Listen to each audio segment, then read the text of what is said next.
please make note of some of the strengths and weaknesses that you see. We have about 19 seconds left.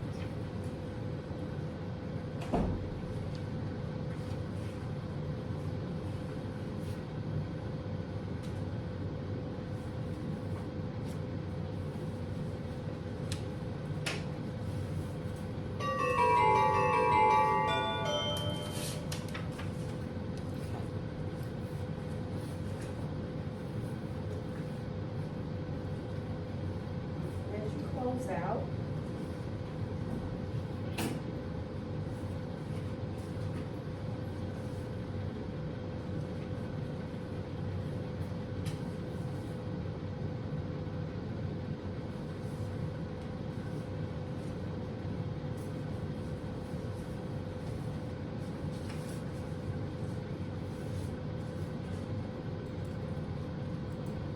okay, we'll come back together. And this time, I do want to specifically address the fact that we are an urban district. So of course, we're gonna have different needs, and that does account for some of our at-risk students. We talked about it before, but I would like to pin our norms, if at all possible, as we begin our second phase. Okay, so at this time, can we go ahead and pin these norms? And if we, because I want this to be collaborative, so can we agree on, or can you point out some of the things that we want to guide us as we go through the learning and the sharing today?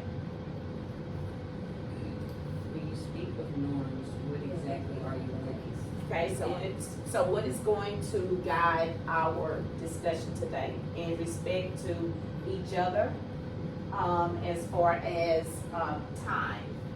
We can look at time, we can look at staying on task. That would be a norm. Also respecting the perspectives of each other. Okay, so this is about us and not about our kids. Correct, it is about us that will guide our meeting today.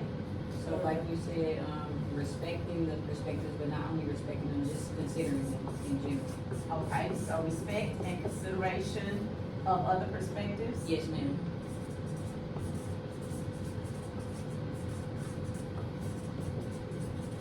It might go in one number one, but I would say listen attentively. Very good, thank you for that. Does everybody agree? Yes, ma'am. And can we come up with one more? Stick with the assigned time or the allotted time, pace and purposes. Okay, so we wanna stay on task and time. Yes, ma'am.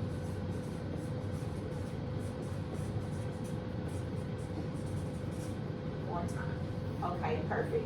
Thank you, guys. And I think we have addressed these and actually stuck to them in our first session.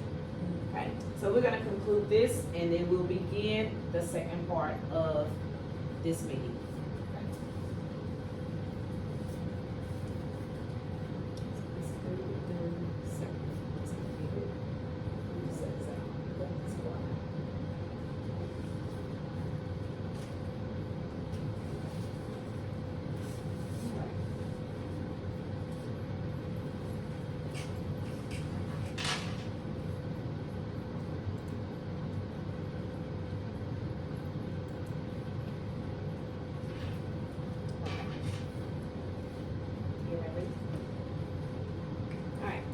Let's come back together, guys. We're gonna start part 2 of our needs assessment. We have established the norms, which are respect and consideration of others, and their perspectives, listen attentively, and then staying on task. Okay, this is observation number 1, needs assessment, part 2, formal observation. Okay, thank you again for coming in. We already established the 4 participants that are in the room. So at this time, guys, we want to look at the data. Let's look at some of the strengths and weaknesses that we've noticed for our students. some of the strengths and weaknesses that we've noticed according to our data. And I do wanna point out, if, you guys don't mind, looking at the 8th grade data, because we do wanna stick with 8th grade. We're only gonna consider 8th grade at this time, and maybe if it works for us, we can extend it out to the rest of the student population. On page 4, we have reading and mathematics. If you guys look at page 4, and what I notice here is that, and I'm not sure if you guys noticed or not, please let me know, 13 and 16%. We grew a little bit by 3%. However, we're still far behind in both reading and math, in both on our STAR scores. We're behind both the state and the district. So we do have, even though there was growth, we're about 50% behind the state. And then when I look at on page, if you look at page number 5, we have our, not only ELAR, we have math, and then we have algebra. Okay, and we have all subjects here in the room, so I do want you to look at this. This is our annual growth. And can you tell me what you notice here about our annual growth? Between the years, do we notice that we've had growth, or have we declined? We have some growth in mathematics, a decline in algebra, and a little bit of growth in ELAR. Little bit of growth. Okay, so I noticed the same thing. We did have growth in ELAR. We had a little bit in math, but we did fall behind in algebra. And I want to look at some of our special populations and see if any of that has to possibly do with some of the decline. I know we have a push this year on the campus in keywords, identifying keywords and things like that. So let's look at some of the demographics and see maybe if there's a reason for some of this decline or the minimal growth that we have. If you look at page 6,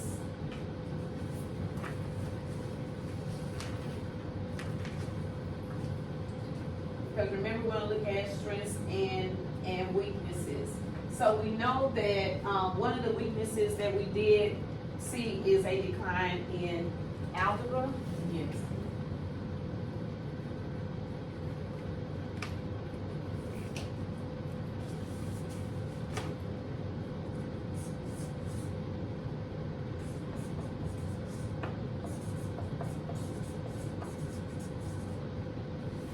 Okay.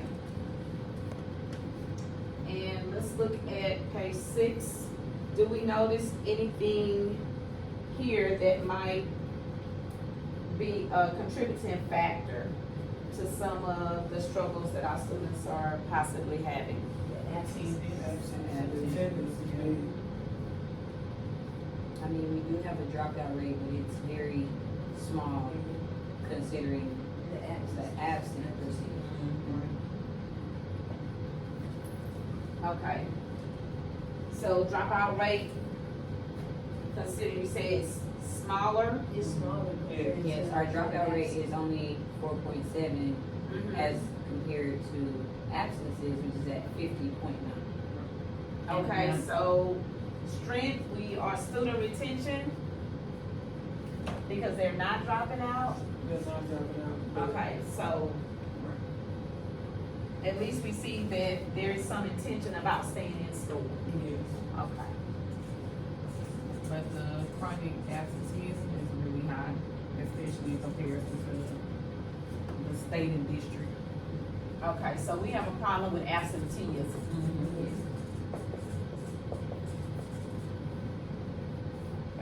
looking at the needs and, like we say, economically disadvantaged, at risk. So this absenteeism absolutely, coincides with our at risk. Okay, and wondering if some of it is connected with being economically disadvantaged. Maybe they can't come to school, get to school, no ride when it's raining and things like that. Okay, so I did see that, and I did notice that as well. 88%. When we look at that, the attendance rate, and then chronic absenteeism, 50%.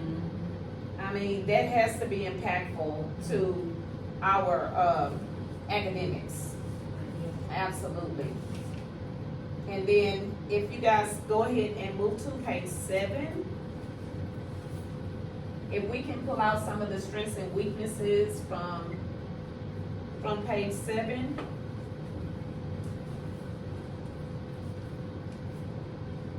Because Weakness? strengths and weaknesses, because what we wanna do is address the, instruction. So what is impairing our instruction? We have 98.7% students who are, classified as economically disadvantaged. Okay, for the campus, it's at, total students, it's at 100%. Yeah, at a total, 100%, but at our 8th grade, we're at 35%, which is actually the highest in all the grade levels. So that's huge. And then we look at, let's look at our ethnic distribution. We are predominantly African American and Hispanic. African American and Hispanic. What I'm looking at is our homeless count. The percent is not high, but that might have something to do with our absences as well. Because sometimes they might not be able to get to school, depending on what they're dealing with. I agree. that day. I agree. All impacting, the retention of what they're learning or not getting. Yep. Okay, at risk, yes, at a high of 72.7%. And then if we look down a little bit lower, let's look at our bilingual and special education. We have 164 bilingual students. So language acquisition, I wanna look at, if you guys, do you agree that language acquisition might be one of our weaknesses?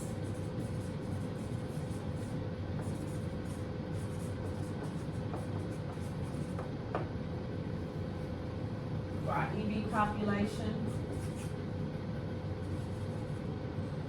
And then our at-risk students?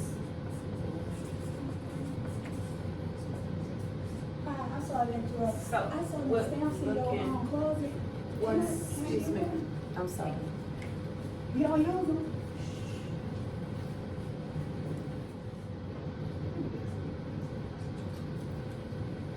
Okay. We're gonna reconvene really quickly and readdress the at-risk. We're looking at the weaknesses and strengths that we should be addressing, for our students, especially for their achievement.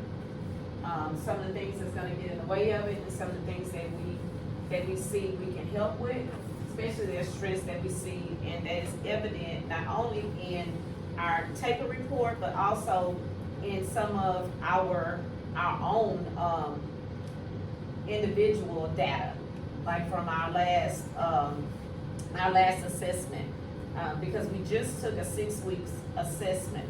Is there any gaps that we know? I mean, it's really important for us to address these gaps, especially at this stage, so that we're early in the year. If we can address some of these now, then we can bridge some of those gaps. So is there anything that you noticed in your own specific, data in our last assessment, in the 6 weeks assessment? I will say, because again, I do English, their ability to take a question and shape it into their own writing is a big gap that I'm seeing consistent. So we're looking at, paraphrasing or just creating Just their really- writing, extracting the information? Yes. Okay, so extracting key ideas? Mhm.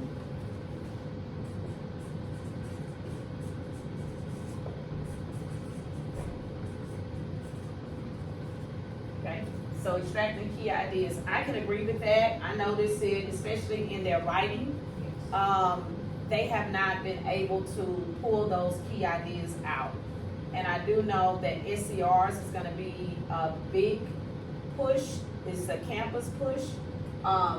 So key ideas is definitely gonna be one that I think is gonna be, very important that we hit. So we're looking at weaknesses in extracting key ideas, okay? With math, Mm-hmm. it would be more so of comprehension.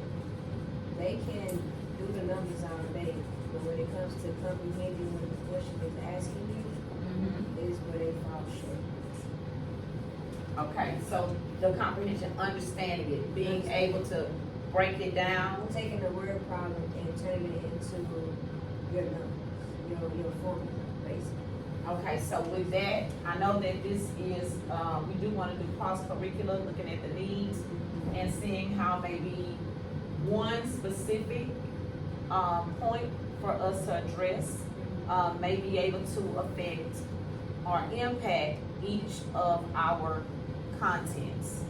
Okay, so comprehension. What about in science? I would definitely say, like, looking for their keywords, because I know vocabulary is a huge part of science, so being able to find their keywords and then match them with a simpler meaning is something that they have a hard time with. Okay, so they have a hard time with Vocab. with vocab and the simple. Yes. So all across the board, it seems like metacognition is a big issue. Yes. Okay, They can't actively think and do the skill while they are reading I'm gonna put or some of these answering over questions. here.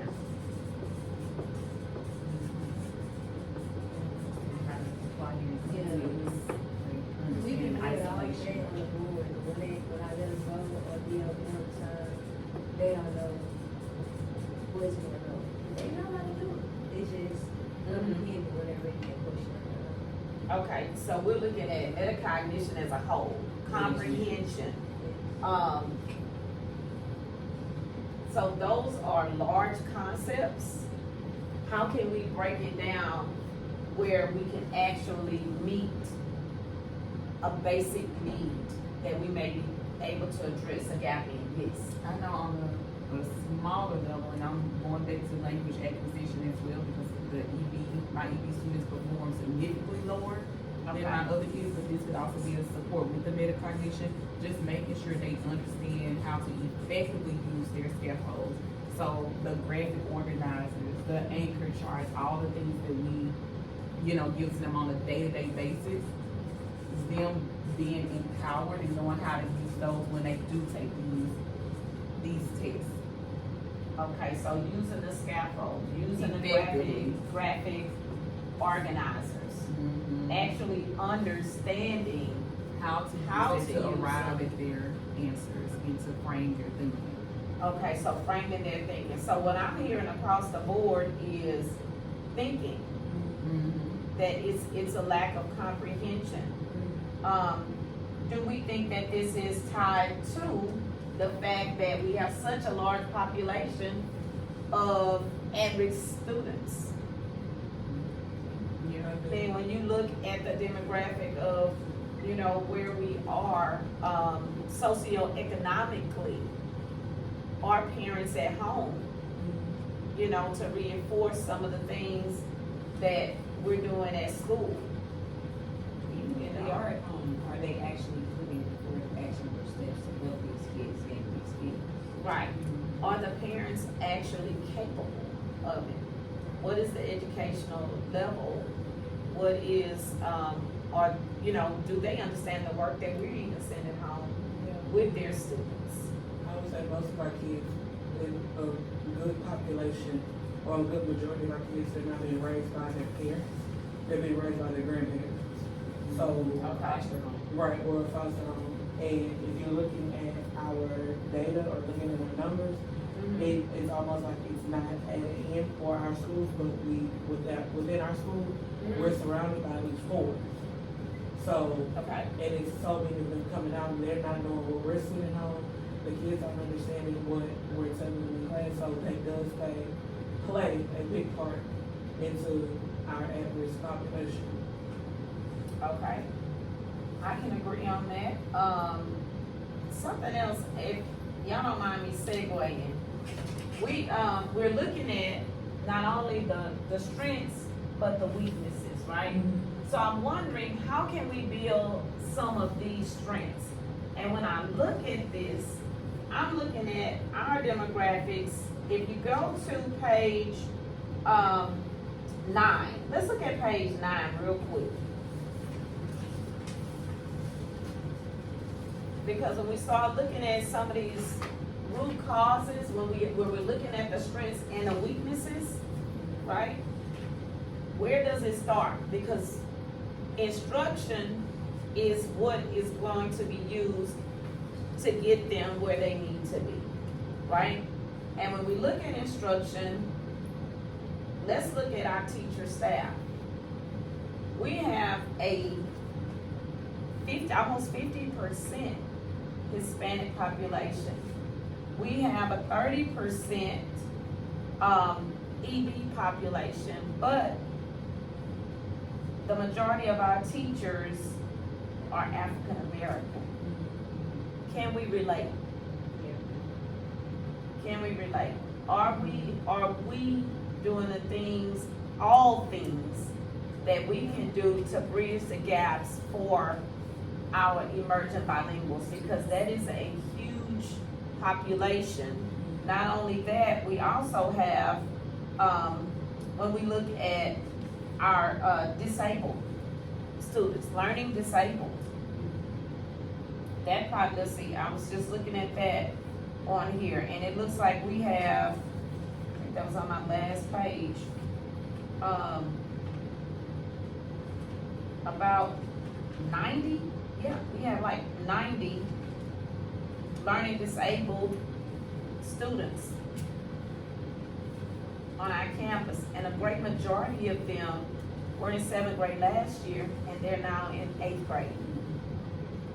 So when we look at the disabilities, the learning disabilities, as well as the fact that we're not of the same demographic, and studies do show that students learn better from those teachers that look like them and can relate to them. What are some of the things, what are some of the strengths that we have that can actually tie in with the strengths that our students have? Because I noticed we said that the dropout rates are low. What else do we notice about our students? What other strengths do we notice about our students, those that don't look like us, that we're seeing in them, that keeps them motivated, that keeps them wanting to learn? What are we using in the classroom? And I want to piggyback on yours, you said scaffolds. What are we doing with scaffolds to meet that need, to address those needs? Lots of visual aids, lots of cognites. Okay. Even there is a resource in our curriculum page that gives us like exact hand gestures to do, so that it does get breaking down easier for them. Aside from that, I just connect with my EBs on terms of like personal levels, just to get them to respond to it. So with them, it starts with the relationship over the instruction. Okay. So we're looking at use of cognites, use of images that they can use in math and in science. Are we increasing the, manipulatives? I use a lot of real world for science, so if I can make them understand the lessons based off of what they see every day, something as simple as a force is a push or a pull. What do you do to get outside of the, like, what do you do to get food out the refrigerator? I have to pull the door open, and then it clicks, oh, that's a force, I have to use force. Or what do you do in order to have to close the door? I gotta push. I cannot just do something simple. So using real world examples tend to work a lot better.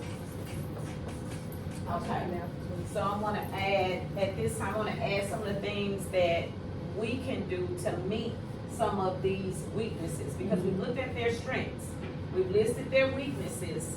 What can we do as teachers to meet those needs, and also to come up with a consensus of what we want to kind of make it our point that we wanna push and support. One specific thing that we wanna push and support in all of our classes, because cross content, if they're stronger in my class, because I am using keywords, and I'm making sure that they're annotating and breaking down and structuring, then that's gonna help you on your word problems. So now they know what to look for, even if it's in structuring and breaking down a problem into steps, it's as the scaffolds that you were saying. So you said real world, we have scaffolds, using those, and let's list some of the other ideas that we could use to actually bridge that gap in instruction. What are some of the other things that we think that we can address? So we're looking at meeting those needs, meeting the needs for the economically disadvantaged, some of our average students, especially SPED, and I can't say especially SPED and EB, because even in our economically disadvantaged, what I'm noticing is it's a lack of support when I'm talking to them specifically that they're getting at home. What they get here is it. And they're not getting any extended learning. They're not doing homework, they're not bringing it back. So how can we push that? So we can push the instruction so that they can get the learning. I mean, like you said, like we can't say especially SPED, especially EB. But one thing I have learned is these kids are very extrinsically motivated. So incentives. Incentives, okay. Okay, so we're gonna use incentives. So incentives for instruction, because we wanna keep it at instruction. What are we instructionally doing? So we are gonna do incentives, right?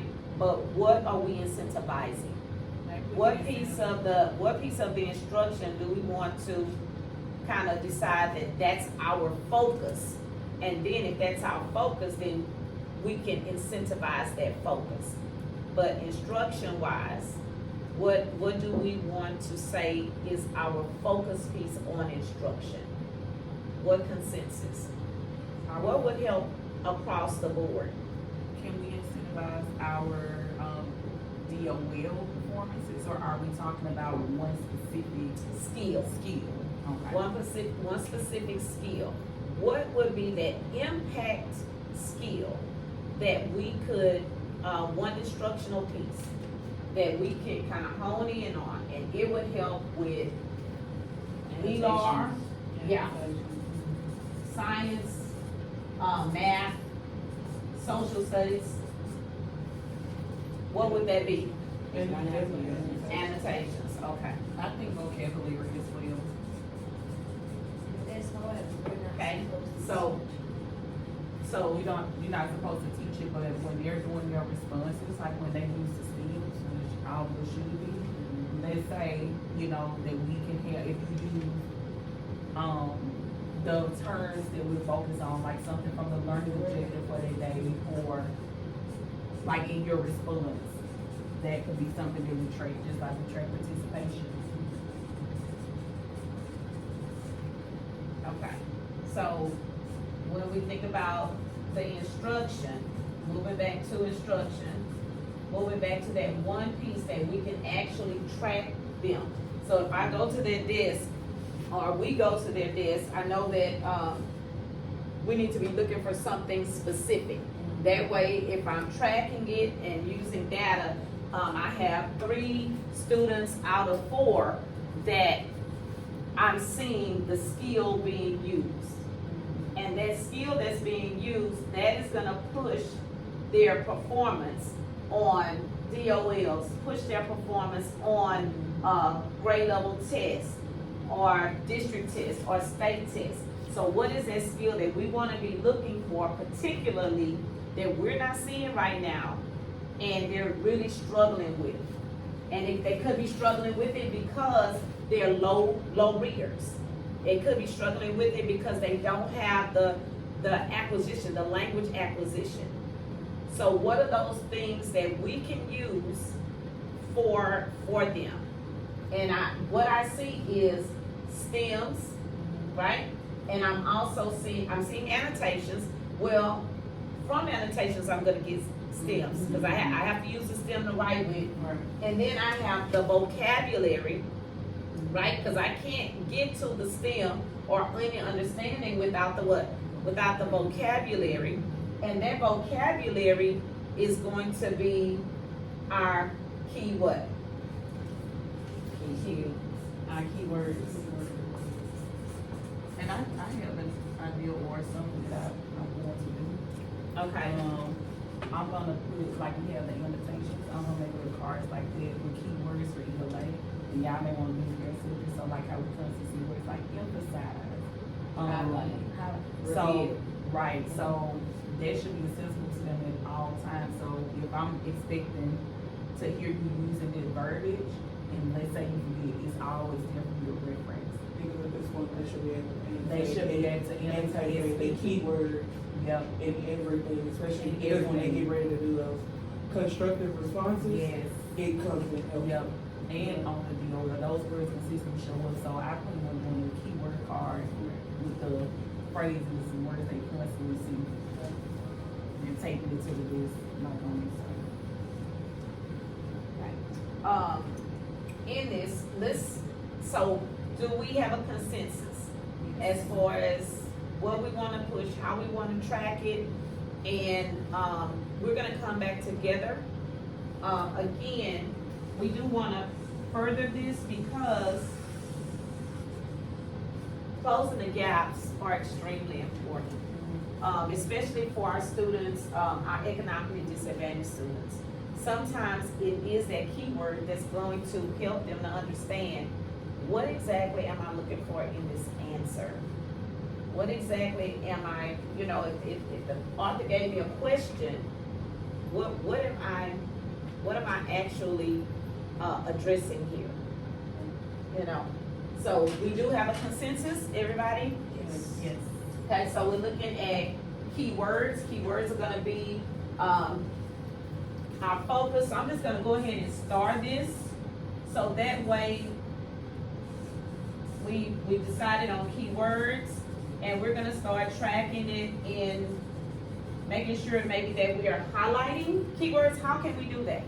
How can we make sure that we're focusing on those keywords? I heard you just Doing say, things like monitoring for it, providing the scaffolds for them daily, and then monitoring for that specific thing. okay, so monitoring for the keywords, doing scaffolds, maybe highlighting them in the text, or creating some type of graphic organizer where, or even like a vocabulary box maybe that they can add those keywords into. I know that we're writing and we're using a race strategy.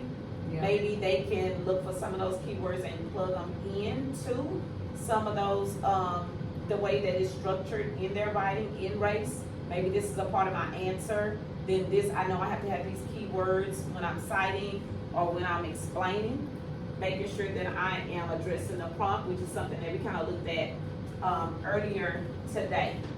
So is there anything else that we can or we need to address? So we've looked at both their strengths, their weaknesses, and in order to, because of the absenteeism, because of some of our declines in language acquisition, the not having it, you know, having those gaps, the comprehension.